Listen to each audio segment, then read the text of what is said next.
எந்த சங்கி கூட்டம் வந்தாலும் இங்கே ஒன்றும் பண்ண முடியாது அப்படின்னு அமித்ஷாவுக்குலாம் சவால் விட்டுருக்காரு. திரு அமித்ஷா அவர்களிடம் பயந்து போயிருக்கிறார் திரு மு.க. ஸ்டாலின் என்பதை அவருடைய இந்த பேச்சு உணர்த்துகிறது. தூக்கத்தில் கூட அமித்ஷா என்கிற உருவம் தான் அவருடைய கண்களிலே படுகிறது. அந்த அளவிற்கு பீகார் வெற்றி இவர்களுடைய பயத்தை உறுதி செய்கிறது. அமித்ஷா அவர்களை அண்ணாமலை அவர்கள் 2 முறை டெல்லி போய் சந்திச்சுட்டுலாம் வந்திருக்காரு. திரும்ப அண்ணாமலை அவர்கள் லைம் லைட்டுக்கு வர ஆரம்பிச்சிருக்காரா அப்படின்னு யார் கேட்குறாங்க? ராமதாஸோட பாஜக கூட்டணி பேச்சுவார்த்தை நடத்துறதா சொல்றாங்க. அவரு பாஜக கூட்டணிக்கு வருவார்னு நினைக்கிறீங்களா? பாட்டாளி மக்கள் கட்சியுடன் உறுதியாக கூட்டணி இருக்கும். அன்புமணியை பாஜக தான் தன்னுடைய பிடியில் வச்சிருக்கிறதாவும் ஒரு விமர்சனம்லாம் வந்துட்டு இருக்கு. KN நேருவோட அந்த நகராட்சி நிர்வாகத்துறையில் ஊழல் குற்றச்சாட்டுகளை ஈடி வச்சுட்டு இருக்காங்க. FIR போடணும்னு காவல்துறைக்கு கடிதம்லாம் கொடுத்தும் இன்னும் FIR போடாமல் இருக்காங்க. காவல்துறை ஒருவேளை அப்படி ஒரு FIR போட்டாங்கன்னா அதுதான் இந்த உலகத்தினுடைய 9வது அதிசயமா இருக்கும். காங்கிரஸ் தாவேக கூட போவாங்கன்னு நினைக்கிறீங்களா? எப்படியாவது காங்கிரஸ் போனா போதும்னு திமுக நினைப்பதும், நம்ம காங்கிரஸ்ல இருந்து எப்படி நம்மளை காங்கிரஸ் தள்ளி விட்டுறது, திமுக தள்ளி விட்டுருன்னு காங்கிரஸ் நினைக்கிறது சகஜம்தான். ஒரு பக்கம் ஆன்மீகம் பேசிக்கொண்டு இன்னொரு பக்கம் நாத்திகவாதிகளை ஊக்குவித்துக் கொண்டிருப்பது, இன்னொரு பக்கம் இந்து மதம் நாங்களும் இந்துக்கள் தான் என்று சொல்லிக்கொண்டே மற்ற மதத்தினரை ஓட்டை வாங்குவதற்காக போலி மத சார்பின்மை பேசுவது என்பதெல்லாம் மக்கள் பார்த்து கொண்டிருக்கிறார். ஒருவேளை தமிழக வெற்றி கழகம் உங்கள் தேசிய ஜனநாயக கூட்டணிக்கு வந்தா, இப்போ அண்மையில் அவர் பாரதியார் பிறந்த நாள் இதுக்கு வந்துட்டு RSS மேடையில் பேசினது விமர்சனத்துக்கு ஆளாகி இருக்கு. அவருக்கும் RSSக்கு என்ன சார் தொடர்பு? இல்லை, RSS கூட இந்தியாவில் இருக்கக்கூடிய எல்லாருக்குமே தொடர்பு இருக்குது. அப்போ சீமானுக்கு இருக்குன்னு எடுத்துக்கலாம். எல்லாருக்கும் இருக்குது. தரமே உணவாய் என்றும் Apoorva. Ashwin's Sweets and Snacks. Experience comfort, elegance, and a homely feel in our premium rooms. Perfect for spiritual trips, family stays, or business travel. பிடிக்கும் பச்சைய பாஸ் ரொம்ப பிடிக்கும். Beauties, naughties, pretties, handsome, awesome, always cute. பிடிக்கும் Pachaiyappas. Kanchipuram Pachaiyappa silks, the complete family store. Enjoy full shopping. Kanchipuram, Vellore, Tiruvannamalai. Kumudam நேயர்களுக்கு வணக்கம். இன்று நம்மோடு நமது சிறப்பு நேர்காணலுக்கு சிறப்பு விருந்தினராக தமிழக பாஜகவின் தலைமை செய்தி தொடர்பாளர் நாராயணன் திருப்பதி அவர்கள் நம்மோடு இணைந்துள்ளார். அவரை நிகழ்ச்சிக்கு வரவேற்போம். வணக்கம் சார். வணக்கம் சார். ஒரு 2020 ஒரு 20 கேள்விகள், அதற்கு உங்களுடைய பதில் தான் எதிர்பார்த்து. முதல்ல, நேற்று திமுகவுடைய இளைஞரணி நிர்வாகிகள் கூட்டத்தில் ஸ்டாலின் அவர்கள் எந்த சங்கி கூட்டம் வந்தாலும் இங்கே ஒன்றும் பண்ண முடியாது அப்படின்னு அமித்ஷாவுக்குலாம் சவால் விட்டுருக்காரு. அன்போட வந்தா அரவணைப்போம், ஆணவத்தோட வந்தா அடக்கும்ன்ற மாதிரிலாம் பேசியிருக்காரு. எப்படி பார்க்குறீங்க அதை? எந்த அளவிற்கு திரு அமித்ஷா அவர்களிடம் பயந்து போயிருக்கிறார் திரு மு.க. ஸ்டாலின் என்பதை அவருடைய இந்த பேச்சு உணர்த்துகிறது. அவ்வளோதான் நான் சொல்ல முடியும். ஏனென்றால் தூக்கத்தில் கூட அமித்ஷா என்கிற உருவம் தான் அவருடைய கண்களிலே படுகிறது. அந்த அளவிற்கு பீகார் வெற்றி இவர்களுடைய பயத்தை உறுதி செய்கிறது. அடுத்தபடியாக பார்த்தோம் அப்படின்னா, திருப்பரங்குன்றம் விவகாரம் தான் இன்னும் நீதிமன்றத்தில் அனல் பறக்க விவாதம்லாம் போயிட்டு இருக்குது. இதில் அது தீபத்தூண் அப்படிங்கிறதுக்கு ஒரு துண்டுச்சீட்டு கூட ஆதாரம் எதுவும் சமர்ப்பிக்கல அப்படின்னு தமிழக அரசு தரப்பில் தெரிவிச்சிருக்காங்க. நீங்கள் சொல்லுங்கள் சார், அது அளவைக்கல்லா இல்லை தீபத்தூண் தானா? ஒரு நீதிமன்றம் தன்னுடைய பல்வேறு தீர்ப்புகளில் ஒரு 100 வருடங்களுக்கும் மேலான தீர்ப்புகளில் தீர்ப்பளித்தும் கூட இதை விவாத பொருளாக வைப்பதை வாடிக்கையாக கொண்டிருக்கிறது தமிழகத்தில் இருக்கக்கூடிய சில எதிர்க்கட்சிகளும் சில ஊடகங்களும். இது வன்மையாக கண்டிக்கத்தக்கது. நான் அதற்காக நேற்று ஒரு ட்வீட்டு கூட போட்டிருந்தேன். பார்த்தீங்கன்னா, ஒரு மலையோ இல்லை ஒரு குன்றில் பார்த்தீங்கன்னா பல இடங்களில் சிலுவை வைத்திருக்கிறார்கள். யாருடைய அனுமதி பெற்று வைத்திருக்கிறார்கள்? கோவிலுக்கு சொந்தமான இடத்துல ஒரு தீபத்தை ஏற்றக்கூடாது, அது சட்ட ஒழுங்கு பிரச்சனை ஏற்படுத்தும், சிறுபான்மை மக்களுடைய மனங்களை புண்படுத்தும் என்றால், இப்படி அனுமதி இல்லாமல் பொது இடங்களில் இது போன்ற ஒரு மத அடையாளத்தை நிறுவுவது பெரும்பான்மை மக்களுடைய மனதை புண்படுத்தாதா? அது இந்த அரசுக்கு தெரியாதா? அப்படின்றது தான் நம்மளுடைய கேள்வி. இதுதான் என்னுடைய பதிலாகவும் நான் இதை சொல்கிறேன். இது ஆதாரம் எதுவும் இருக்கா சார்? தீபத்தூண் அப்படின்றதுக்கான ஆதாரம் கோர்ட்டே சொல்லிச்சு ஏற்றுன்னு சொல்லி அப்புறமா ஆதாரம் அனுப்பி கேட்குறீங்க. எங்கே உங்களுக்கு பிரச்சனை என்ன பண்ணுவீங்க? கோர்ட்டுக்கு போவீங்க. கோர்ட்டு சொல்லிடுச்சு, வேலை முடிஞ்சு போச்சு, அவ்வளோதான். அடுத்தது, எடப்பாடி பழனிசாமி அவர்கள் 210 இடங்கள்ல வெல்வோம் அப்படின்னு சொல்லியிருக்காரு. அது சாத்தியமா? அதை எதை வச்சு மனசுல வச்சு அப்படி சொல்றாரு? திமுகவினுடைய தொடர் தோல்விகள், திமுகவினுடைய மோசமான நிர்வாகம், இதை வைத்து சொல்கிறோம். மக்கள் முடிவு செய்து விட்டார்கள். உறுதியாக சாத்தியம். பெரிய அளவுக்கு வெற்றி பெறுவேன் உறுதியாக. அதே போல வந்து அமித்ஷா அவர்களை அண்ணாமலை அவர்கள் 2 முறை டெல்லி போய் சந்திச்சுட்டுலாம் வந்திருக்காரு. திரும்ப அண்ணாமலை அவர்கள் லைம்லைட்டுக்கு வர ஆரம்பிச்சிருக்காரா? அப்படின்னு யார் கேட்குறாங்க? எல்லாரும் பாக்குறாங்க, டெல்லி போறாரு, அடிக்கடி சந்திக்க, மறுபடியும் ஒரு முக்கியத்துவம். இனிமேல் அமித்ஷா அவர்களை பார்க்க வேண்டும் என்றால் சொல்லிட்டு தான் போகணுமா? ஒரு கட்சியினுடைய தலைவர் இன்னொரு கட்சியினுடைய இன்னொரு தலைவரை பார்க்க செல்வது என்பது சாதாரண ஒரு விஷயம். டெல்லிக்கு போனாலே இப்படி தான் அப்படின்றதெல்லாம் தவறான விஷயம். இருந்தாலும் அவர் முன்னாள் தலைவரா இருக்காரு, இருக்கும்போது அது என்ன இருக்கு, எங்களுக்கு பொறுப்புகள் மாறிக்கொண்டே இருக்கும். அதனால முக்கியத்துவம் என்றைக்குமே குறையாது. இல்ல இன்னொன்னு விமர்சனம் என்னன்னா, நயினார் நாகேந்திரன் அவருடைய செயல்பாடுகள் சரியில்லை, அதனால தமிழகத்துல பாஜக தலைவரை மாற்ற போறாங்க, மறுபடியும் அண்ணாமலையை போட போறதா ஒரு தகவல்கள்லாம் வருது. அது உண்மையா? 2 விஷயம் தாங்க. இது எல்லாமே மீடியாவில் வரக்கூடிய செய்திகள். ஒன்று, திமுகவின் மீது இருக்கக்கூடிய பயம், அச்சம். ஏனென்றால் திமுகவுடைய செயல்பாடுகளை விமர்சித்தால் எங்கே சவுக்கு சங்கர் மாதிரி கைது செஞ்சு சிறையில் அடைச்சுறாங்களோன்னு பயப்படுறாங்க. அதனால் எதையாவது பேசணும். எதையாவது பேசணும்னா என்ன செய்ய? பிஜேபி பற்றி பேசுவோம், இஷ்டத்துக்கு எதனா எழுதுவோம் அப்படின்னு இது மாதிரியான ஒரு புரளியை கிளப்பி எடுக்கின்றார்கள். அவ்வளோ. மற்றபடி அதுல உண்மை இல்லை. ஒரு உண்மை இல்லை. ஒரே உண்மை அச்சம் தான், திமுக மீதான அச்சம். அதே போல் நேரு, இந்திரா காந்தி அவங்கெல்லாம் வாக்கு திருட்டுல தான் வெற்றி பெற்றாங்க அப்படின்னு அமித்ஷா சொல்லியிருக்காரு. அதுக்கு எதுவும் ஆதாரம் இருக்கா சார்? நிறைய ஆதாரம் இருக்குது. அதை வச்சு தான் பேசுகிறாங்க. இந்திரா காந்தி மீது நீதிமன்றமே தேர்தல் போது நடந்த பிரச்சனையில தான் வந்து நீதிமன்றமே அவரை பதவி நீக்கியது, பதவி நீக்கம் செய்தது. இதை விட ஒரு பெரிய ஆதாரம் என்ன இருக்குது? அதனால தான் இந்த நாட்டில் அவசர கால நிலையே வந்து எமர்ஜென்சியும் வந்துச்சு. இது தெரியாத இங்கே நிறைய பேர் ஆதாரம் இருக்கான்னு கேட்குறாங்க. இதை விட ஆதாரம் என்ன இருக்குது? அதே போல ராமதாஸோட பாஜக கூட்டணி பேச்சுவார்த்தை நடத்துறதா சொல்றாங்க. அவரு பாஜக கூட்டணிக்கு வருவார்னு நினைக்கிறீங்களா? பாட்டாளி மக்கள் கட்சியுடன் உறுதியாக கூட்டணி இருக்கும். பாட்டாளி மக்கள் கட்சியோட அன்புமணியை பாஜக தான் தன்னுடைய பிடியில் வச்சிருக்கிறதாவும் ஒரு விமர்சனம்லாம் வந்துட்டு இருக்கு. அதற்கான அவசியமே எழவில்லைங்க. இன்னொரு கட்சியினுடைய விவகாரங்களில் நாங்கள் தலையிடுவதே கிடையாது. எங்களுக்கு அதற்கான அவசியமும் இல்லை. இல்ல பாமக வரும்னு சொல்லிட்டீங்க. பாமகல இருந்து அன்புமணி தரப்பா? நான் சொல்றது பாமக உறுதியாக பாஜக கூட்டணியில இருக்கும். அதே போல KN நேருவோட அந்த நகராட்சி நிர்வாகத்துறையில ஊழல் குற்றச்சாட்டுகளை ஈடி வச்சுட்டு இருக்காங்க. எஃப்ஐஆர் போடணும்னு காவல்துறைக்கு கடிதம்லாம் கொடுத்தும் இன்னும் எஃப்ஐஆர் போடாம இருக்காங்க. இதுல ஏன் காவல்துறை ஆக்டிவா இருக்க மாட்டேங்குதுன்னு நினைக்கிறீங்க? காவல்துறைக்கு நீங்க என்ன சொல்ல விரும்புறீங்க? காவல்துறை ஒருவேளை அப்படி ஒரு எஃப்ஐஆர் போட்டாங்கன்னா அதுதான் இந்த உலகத்தினுடைய 9வது அதிசயமா இருக்கும் இல்லையா?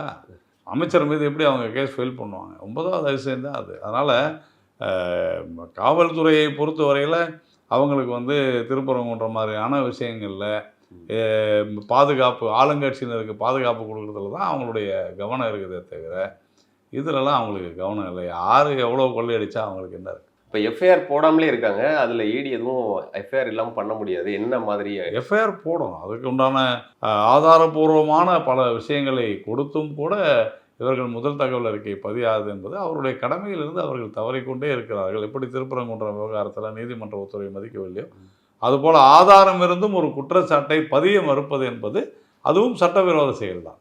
ஆட்சி மாறினா எதுவும் மாறும்னு நினைக்கிறீங்க? உறுதியாக மாறும். காங்கிரஸ் பார்த்தீங்கன்னா திமுக கூட கூட்டணியில் இருக்கிறதா சொல்லிட்டு இருக்காங்க. ஆனால் ராகுலோட ரொம்ப முக்கியமாக தொடர்பில் இருக்கிற ஒருத்தர் வந்து பட்டினப்பாக்கத்தில் விஜயையும் சந்திச்சுட்டு போகிறதையும் பார்க்குறோம். தாவேகா கூட கூட்டணி போவாங்கன்ற பேச்சும் போயிட்டு இருக்கு. காங்கிரஸ் தாவேகா கூட போவாங்கன்னு நினைக்கிறீங்களா? அதாவது காங்கிரஸை பொறுத்தவரையில் திமுகவை கழட்டி விடுறதுக்கு ரெடியாக இருப்பாங்க. ஏனென்று சொன்னால் பீகாரில் மொத்தமே 5-6 இடம் தான் வந்திருக்கிறாங்க. அதனால் எப்படியாவது காங்கிரஸ் போனால் போதும்னு திமுக நினைப்பதும், நம்ம காங்கிரஸ்லேருந்து எப்படி நம்மளை காங்கிரஸ் தள்ளி விட்டுறது, திமுக தள்ளி விட்டுருன்னு காங்கிரஸ் நினைக்கிறது சகஜம்தான். அதனால் இதில் யார் விரிக்கிற வேலையில் யார் விட போகிறாங்கன்னு தெரியல, பொறுத்திருந்து பார்ப்போம். அதே போல் மத்திய உள்துறை அமைச்சர் அமித்ஷா அவர்கள் விரைவில் தமிழகம் வரப்போறாரு. வந்து கூட்டணிக்கான பேச்சுவார்த்தைகள் மற்றும் கட்சியை வலுப்படுத்துறது இதெல்லாம் பண்ண போகிறதா ஒரு தகவல் இருக்குது. எப்போ அமித்ஷா அவர்கள் சென்னை வருவார்? எப்போது வர வேண்டுமோ அப்போது கண்டிப்பாக வருவார். அது வரைக்கும் ஊடகங்கள் தினம் இன்றைக்கி வராரு நாளைக்கு வராருன்னு மீடியாவில் தான் நம்ம ஸ்பெகுலேஷனை பார்த்துட்டு இருக்கிறோமே தவிர அவர் எப்போது வர வேண்டுமோ கண்டிப்பாக அப்போது வந்து விடுவார். அதே போல முருக பக்தர்கள் மாநாடுன்னு ஒன்றை வந்து திமுக அரசு நடத்துனுச்சு. இப்போ அடுத்து வள்ளலார் மாநாடு நடத்த போறதா சொல்றாங்க. அதுல முதல்வர் அவர்களும் கலந்துக்க போறதாகவும் தகவல்கள் வருது. இதெல்லாம் இந்துக்களுடைய வாக்குகளை கவர்றதுக்காக திமுக பண்றதா நினைக்கிறீங்களா? திராவிட முன்னேற்ற கழகம் ஒரு ஒரு ஒரு ஒரு சூழல்ல சிக்கி இருக்குது. ஒரு அச்சம் வந்து இருக்குது. இதுவே மிகப்பெரிய எங்களுடைய கொள்கைக்கு கிடைத்திருக்கக்கூடிய ஒரு வெற்றி தான். எப்பொழுதுமே தொடர்ந்து சனாதன தர்மத்தை ஒழிப்போம், கோவில்களில் இருக்கக்கூடிய சிலைகள்லாம் அசிங்கமாக இருக்குது, இப்படியெல்லாம் பேசிக்கிட்டு இருந்தவங்க இப்போ வந்து முருகர் மாநாடு நடத்துகிறோம், நாங்கள் எத்தனை குடமுழுக்கு நடத்திட்டோம் தெரியுமா, எங்களை மாதிரி இந்துக்கள் இருக்காங்களா, 90% இந்துக்கள் எங்கள் கட்சியில் இருக்கிறாங்க, இப்படியெல்லாம் பேசுவதே எங்களுக்கு கிடைத்திருக்கக்கூடிய மிகப்பெரிய வெற்றியாக நான் கருதுகிறேன். வள்ளலார் அப்படின்னா உறுதியாக அதில் மாநாடு நடத்த தாராளமாக அவர் கலந்துக்கிறதுல தவறே கிடையாது. ஆனால் மக்கள் இதையெல்லாம் பார்த்து கொண்டிருக்கிறார்கள். ஒரு பக்கம் ஆன்மீகம் பேசிக்கொண்டு, இன்னொரு பக்கம் நாத்திகவாதிகளை ஊக்குவித்து கொண்டிருப்பது, இன்னொரு பக்கம் இந்து மதம் நாங்களும் இந்துக்கள் தான் என்று சொல்லிக்கொண்டே மற்ற மதத்தினரை ஓட்டை வாங்குவதற்காக போலி மத சார்பின்மை பேசுவது என்பதெல்லாம் மக்கள் பார்த்து கொண்டிருக்கிறார்கள். அதே போல சீமான் அவர்கள் மேல தொடர்ந்து விமர்சனம் வச்சுட்டு இருக்காங்க. அவர் என்னதான் பாஜக விமர்சனம் பண்ணாலும் அவர் வந்து பாஜகவோட ஸ்லீப்பர் செல்னு சொல்லிட்டு இருந்தாங்க. இப்போ அண்மையில் அவர் வந்து பாரதியார் பிறந்தநாள் இதுக்கு வந்துட்டு ஆர்எஸ்எஸ் மேடையில் பேசினது விமர்சனத்துக்கு ஆளாகி இருக்கு. அவருக்கும் ஆர்எஸ்எஸ்க்கு என்ன சார் தொடர்பு? ஒரு தொடர்பும் இல்லை. அது ஆர்எஸ்எஸ் என்பது ஒரு பொது அமைப்பு. ஆர்எஸ்எஸ் என்பது ஒரு சமூக அமைப்பு, சமுதாயத்திற்காக தொண்டாற்றக்கூடிய ஒரு மிகப்பெரிய ஒரு அமைப்பு. அதில் யார் வேண்டுமானாலும் பேசலாம், அதில் ஒன்றும் சந்தேகமே இல்லை. ஏன்னா ஆர்எஸ்எஸ்க்கு வந்து உறுப்பினரே கிடையாதுன்னு சொல்லுவாங்க. அதுதான் உண்மை. யார் வேண்டுமானாலும் தன்னை ஆர்எஸ்எஸ்ஸாக நினைத்து கொள்ளலாம். வேணாம்னு நினச்சா வேணாம், ஆமான்னு நினச்சா ஆமாம். ஏன்னா அது ஒரு இந்த நாட்டிற்காக இருக்கக்கூடிய ஒரு நிறுவனம், ஒரு அமைப்பு. அதில் சீமானவர்கள் அதில் எனக்கு எந்த நிகழ்ச்சியில் பேசினாருன்னு எனக்கு தெரியாது. நீங்கள் ஆர்எஸ் அமைப்பு சொல்கிறதுனால சொல்கிறேன். அப்படியே கலந்து கொண்டிருந்தாலும் கூட தவறில்லை. தவிர பாரதியாரை ஒருவர் பேசுகிறார் என்று சொன்னால் உண்மையிலேயே அந்த நபர் எப்படிப்பட்டவராக இருந்தாலும் யாராக இருந்தாலும் மதிக்கப்பட வேண்டியவர். பாரதியார் குறித்து சீமான் பேசியதை நான் கூட கேட்டேன். அந்த அளவு எப்போதுமே பாரதியார் மீது நானும் கூட பாரதியாருடைய மிகப்பெரிய விசிறி என்பதோடு இல்லாமல் பக்தனும் கூட. அந்த வகையில் பாரதியாரை யார் பேசினாலும் அவர்கள் நன்றாக இருக்க வேண்டும். அதை தாண்டி சீமானுக்கும் ஆர்எஸ்எஸ்க்கும் வேற தொடர்பு இருக்கிறது தான் உங்களுக்கு? இல்லை, ஆர்எஸ்எஸ் கூட இந்தியாவில் இருக்கக்கூடிய எல்லாருக்குமே தொடர்பு இருக்குதுங்க. அப்போ சீமானுக்கு இருக்குன்னு எடுத்துக்கலாம். எல்லாருக்கும் இருக்குது. யாரெல்லாம் நான் ஒரு தேசியவாதி என்று ஒப்புக்கொள்கிறார்களோ அவர்கள் அத்தனை பேரும் ஆர்எஸ்எஸ். ஆனால் இவர் தன்னை தமிழ் தேசியவாதின்னு சொல்கிறாரு, அதனால கேட்குறேன். இல்லை, நான் சொல்கிற ஒவ்வொருத்தரும் ஒரு கருத்து பல இஷ்யூஸில் இருக்கலாம். தேசியவாதியாக அறியப்பட்டவர்கள் எல்லாருமே அவர்கள் ஆர்எஸ்எஸ்ஸை சேர்ந்தவர்கள் தான். அந்த கருத்து அவர்கள் எங்களுக்கு அவர்களுடைய கருத்துக்களில் ஏற்பு இல்லைன்னு சொன்னால் அதை நம்ம பேசுவோம், அவங்கள நம்ம வந்து கன்வின்ஸ் பண்ணுவோம். தவறுனா தவறுன்னு சொல்லுவோம், நம்ம தப்பு இருந்தால் நம்ம மாற்றிக்க போகிறோம், அவ்வளோதான். அதே போல் மீண்டும் வாக்கு சீட்டு முறை வேணும் அப்படின்னு திருமாவளவன் பேசியிருந்தாரு. இப்போ காங்கிரஸும் அதெல்லாம் வலியுறுத்துறாங்க. இதை எப்படி சார் பார்க்குறீங்க? அவங்களால ஜெயிக்க முடியல. நேர்மையாக நடக்கக்கூடிய தேர்தல்களில் ஜெயிக்க முடியல. எத்தனையோ முறை வாக்கு இயந்திரத்தின் மீது ஒரு புகார் அழைச்சி பார்த்தாங்க, ஆனால் யாராலும் அதை நிரூபிக்க முடியவில்லை. அதனால் தோற்றுக்கொண்டே இருக்கிறார்கள். இந்தியா முழுவதும் தொற்றுக்கொண்டிருக்கிறார்கள். அதனால் வாக்கு சீட்டு இருந்தால் நிறைய மோசடி பண்ணலாம், கொள்ளையடிக்கலாம், வாக்கு சீட்டை திருடலாம், இதெல்லாம் நிறைய விஷயங்கள் நடக்கும். அதனால் இது திருமாவளவன் காணும் கனவு பலிக்காது. அதனால தான் அவங்க வலியுறுத்துறாங்க வாக்கு உறுதி. அதுக்காக தான், வேற ஒன்றும் இல்லை சார். அதே போல் தமிழில் அவங்கள போயிட்டு கார்த்தி சிதம்பரத்தை கன்வின்ஸ் பண்ண சொல்லுங்கள். அதே போல் இப்போ வந்து தமிழகத்தில் என்டிஏ கூட்டணிக்குள்ள ஓபிஎஸ், டிடிவி இவங்கெல்லாம் வருவாங்களா? வரதுக்கான வாய்ப்பு இருக்கா? திமுகவை எதிர்க்க வேண்டும் என்று யாரெல்லாம் நினைக்கிறார்களோ அவர்கள் அத்தனை பேருமே தேசிய ஜனநாயக கூட்டணிக்கு வர வேண்டும் என்று தான் நாம் சொல்லி கொண்டிருக்கிறோம். கூடிய விரைவில் அதை நாம் எதிர்பார்க்கிறோம். நடக்கும் அப்படின்னு நடக்கணும். திமுகவை அகற்ற வேண்டும் என்று சொன்னால், அந்த கூட்டணியை அகற்ற வேண்டும் என்று சொன்னால் உறுதியாக நடக்கும். அதே போல தமிழக வெற்றி கழகத்தில் செங்கோட்டையன் அவர்கள் அண்மையில் இணைஞ்சிருக்காரு. இப்போ அவர் என்ன சொல்றாருன்னா, விஜய முதல்வர் வேட்பாளராக ஏற்றுக்கிட்டவங்க யார் வேணா கூட்டணிக்கெல்லாம் வரலான்னு சொல்றாரு. அது சாத்தியமா? ஒவ்வொரு கட்சிக்கும் அவர்களுடைய நிலைப்பாடு ஒன்றாக இருக்கும். பார்ப்போம் தேர்தல் காலத்தில் எப்படிப்பட்ட கூட்டணி அமைக்கிறது என்பது பொறுத்திருந்து பார்ப்போம். இல்லை, அப்படி போனால் விஜய் கூட எந்தெந்த கட்சிகள்லாம் போகும்னு நினைக்கிறீங்க? நான் வந்து ஆரிடம் சொல்லக்கூடியவன் இல்லை. நம்மை பொறுத்த வரையில் திமுகவை அகற்ற வேண்டும், அதற்கு எல்லோரும் எங்களுடன் இணையுங்கள் என்று நாம் சொல்கிறோம், அவ்வளவுதான். ஒருவேளை தமிழக வெற்றி கழகம் உங்கள் தேசிய ஜனநாயக கூட்டணிக்கு வந்தா நம்ம தான் வரவேற்கணும்னு எப்பயோ சொல்லிட்டேன். அதில் ஒன்றும் திமுக ஒரே நோக்கம் திமுகவை அப்புறப்படுத்துவது தான், இந்த அரசாங்கத்தை அப்புறப்படுத்துவது தான். அதுபோல் அண்மையில் பாண்டிச்சேரியில் விஜய் அவர்கள் பேசும்போது ரேஷன் கடை இல்லாத ஒரு மாநிலம் சொல்லி புதுவையை குறிப்பிட்டிருந்தாரு. அது அப்படி உண்மை கிடையாதுன்னு சொல்லி விமர்சனம்லாம் வந்துச்சுது. இப்படி விஜய் பேசுறதை எப்படி பார்க்குறீங்க? இல்லை, ரேஷன் கடைன்னு அவர் சொல்கிறது வந்து அங்கே ஒரு சிஸ்டம், பணம் வந்து கொடுத்து அதன் மூலமாக வாங்குறாங்க, ஒரு சிஸ்டம் இருக்குது. ஒருவேளை சரியாக அது என்ன பேசினார்னு எனக்கு தெரியாது. ஒருவேளை புரிதல் இல்லாமல் பேசியிருந்தால் அவர் தன்னை மாற்றிக்கொள்ள வேண்டும், திருத்திக் கொள்ள வேண்டும். அதுபோல் அங்கே புதுவையில் போய் பேசும்போது அவர் பாஜகவை மட்டுமே விமர்சனம் பண்ணியிருக்காரு. என்ஆர் காங்கிரஸையோ ரங்கசாமியோ விமர்சனம் பண்ணாமல் பாஜகவை விமர்சனம் பண்ணுவாங்க. அது அவங்களுடைய உரிமை தானே. நம்ம போய் நீங்கள் ஏன் பேசணும்னு கேட்க முடியுமா? அவர் என்ன வேணாலும் பேசிட்டு போட்டாருன்னு. எதனால விஜய் அவர்கள் பாஜகவை தொடர்ந்து விமர்சனம் பண்றான்னு நினைக்கிறேன்? என்ன நோக்கம்? இல்லை, நீங்கள் தமிழ்நாட்டில் இது ஒரு ஸ்டைல், இது ஒரு ஃபேஷன். நம்ம பிஜேபியை திட்டினா நம்ம வந்து அப்படின்னு நினைக்கிறாங்க. ஆனால் அவர்களுக்கு ஒரு விஷயம் புரியவில்லை. அவர்கள் விமர்சனம் செய்வதே கூட, அதாவது அதுக்கு பேர் என்னன்னா நெகட்டிவிட்டின்னு பேர். தங்களுக்கு விளம்பரம் வேண்டும் என்பதற்காக பாஜகவை விமர்சிப்பது என்பது ஒரு ஃபேஷன் ஆயிடுச்சு. ஆனால் அதை சொல்ல சொல்ல பாஜக மிக பலமாக தமிழ்நாட்டில் கால் ஊன்றி வருகிறது என்பதை நாம் புரிந்து கொள்கிறோம். அதே போல் இந்த எஸ்ஐஆர் இப்போ நடந்துட்டு இருக்கிறது தெரியும். இதில் மேற்கு வங்கத்தில் மம்தா என்ன சொல்லியிருக்காங்கன்னா, உங்களுடைய வாக்குகள்லாம் நீக்கப்பட்டுச்சுது அப்படின்னா சமையல் கத்தி உட்பட எல்லாத்தையும் கொண்டு வந்து போராட்டத்தில் ஈடுபடுங்கன்ற மாதிரி ஒரு ஸ்டேட்மெண்ட் சொல்லியிருக்காங்க. எப்படி பார்க்குறீங்க மம்தா? நீங்கள் மம்தா கிட்ட வேற என்ன எதிர்பார்ப்பீங்க? பீகாரில் நடந்து முடிந்த எஸ்ஐஆருக்கு எத்தனையோ லட்சக்கணக்கான பேர், அந்த பெயர் அப்படின்னு சொல்கிறதோட பெயர்கள் இறந்து போனவர்கள், அதிகபட்சம் இறந்து போனவர்கள் கிட்டத்தட்ட 70% 80 விழுக்காடு இறந்து போனவருடைய பெயர்கள் அது நீக்கப்படுவது சரிதானே? அப்போது அதே மாதிரி இரண்டு பெயர்கள் ஒரே நபர்கள் 2 இடத்துல இருந்தால் நீக்கப்படுவது சரிதான். போலி வாக்காளர்கள் நீக்கப்படுவது சரிதான். இன்ஃபில்ட்ரேட்டர்ஸ் அவங்க நீக்கப்படுவது சரிதான். ஆனால் பீகாரில் 60 லட்சம் பேர், 60 லட்சம் பேர் எடுக்க போகிறாங்க, யாருமே கம்ப்ளைண்ட் கொடுக்கலையே. அப்படின்னா என்ன அர்த்தம்? எல்லா வாக்குச்சாவடி முகவர்களும் BLA 2 எல்லாரும் வந்து கையெழுத்து போட்டு எல்லாம் சரியாக தான் இருக்குதுன்னு சொல்லியிருக்கிறாங்க. ஸோ அதனால் BLA இந்த எஸ்ஐஆர் பொறுத்தவரையிலும் இது இப்பொழுது உறுதியாக தேவைப்படுகிற ஒன்று. அதே போல் நெல்லை மாஞ்சோலையில் தேயிலை தோட்ட தொழிலாளர்கள் அங்கே ஒரு 93 பேர் தான் இருக்கிறதா சொல்கிறாங்க. ஆனால் அந்த எஸ்ஐஆர் படிவம் பார்த்தீங்கன்னா 1000க்கும் மேற்பட்ட படிவங்கள் பதிவேற்றம் பண்ணப்பட்டிருக்கிறதாகவும் ஒரு டேட்டா சொல்லுது. இதை எப்படி புரியல? அது அங்கே இருக்கக்கூடிய எங்களுடைய கட்சியினுடைய முகவர்கள் அதை பார்த்து கொள்வார்கள். தவிர அங்கே சமீபத்தில் சில மாற்றங்கள் நிகழ்ந்தன. அந்த மாஞ்சோலை எஸ்டேட்டெல்லாம் மூடினாங்க. அருகாமையில் இருக்கக்கூடிய விகேபுரத்தில், விக்ரமசிங்கபுரம், அம்பாசமுத்திரம் போன்ற இடங்களுக்கு பணிகளுக்காக அவர்கள் சென்றிருக்கலாம். அதனால் இதை நம்ம வந்து என்னன்றதை முழுமையாக நம்ம பார்த்து தான் அதை செய்ய முடியும். மக்கள் அங்கு பல காலம் குடியிருந்த மக்கள் இப்போ அங்கே வந்து வேறு இடத்துக்கு போயிருக்கிறாங்களா இல்லை மறுபடியும் இங்கே வராங்களான்றதெல்லாம் அதெல்லாம் பார்க்கணும். பார்க்காம நம்ம சொல்ல முடியாது. இப்போ OPS அவர்கள் தன்னுடைய உரிமை மீட்பு குழுன்றதை அதை கழகமாக மாற்றிருக்காரு. இது இப்போ தனி, அது அவருடைய உரிமை தானே. இப்போ அவருக்கு ஏதாவது என்டிஏக்குள்ள ஒரு வாய்ப்பு இருக்கா? என்ன மாதிரி அவர் இல்லை, நாம் அது இன்னும் நேரம் இருக்கிறது.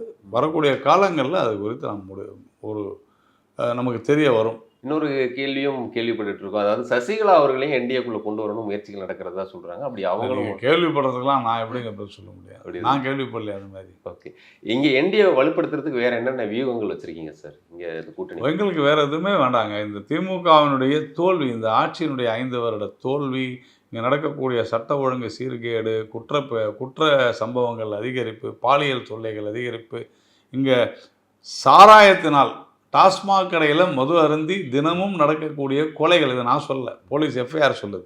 டாஸ்மாக் கடையில் மது அருந்தி விட்டு தகராறை ஈடுபட்டு கொண்டுட்டாங்க. சொந்த மகனையே குழந்தையே கழுத்தை நெரித்து சுவற்றில் அடித்து கொலை செய்த தந்தை, மகனை கொலை செய்த தந்தை, தந்தையை கொலை செய்த மகன், தாயின் கழுத்தை நெரித்து கொலை செய்த மகன், மனைவியை தூக்கிலிட்ட கொன்ற கணவன், இது எல்லாமே கரெக்டாக நீங்கள் FIR பார்த்தீங்கன்னா டாஸ்மாகில் மது அருந்து விட்டு, இல்லைன்னா டாஸ்மாகில் மது அருந்தவருக்கு பணம் கொடுக்கலன்னா கொலை, இது எல்லாமே சுற்றி டாஸ்மாக் தான் வரும். அப்போ டாஸ்மாக்கு எப்படி இந்த 5 வருடங்கள் டாஸ்மாக் திமுகவிற்கு மிகப்பெரிய உதவி புரிந்ததோ, இந்த ஆட்சி வெளியேறுவதற்கும் டாஸ்மாக் உதவி செய்யும். அதே மாதிரி போதைப் பொருள் புழக்கம், இதெல்லாம் உறுதியாக திமுகவை வீழ்த்தும்.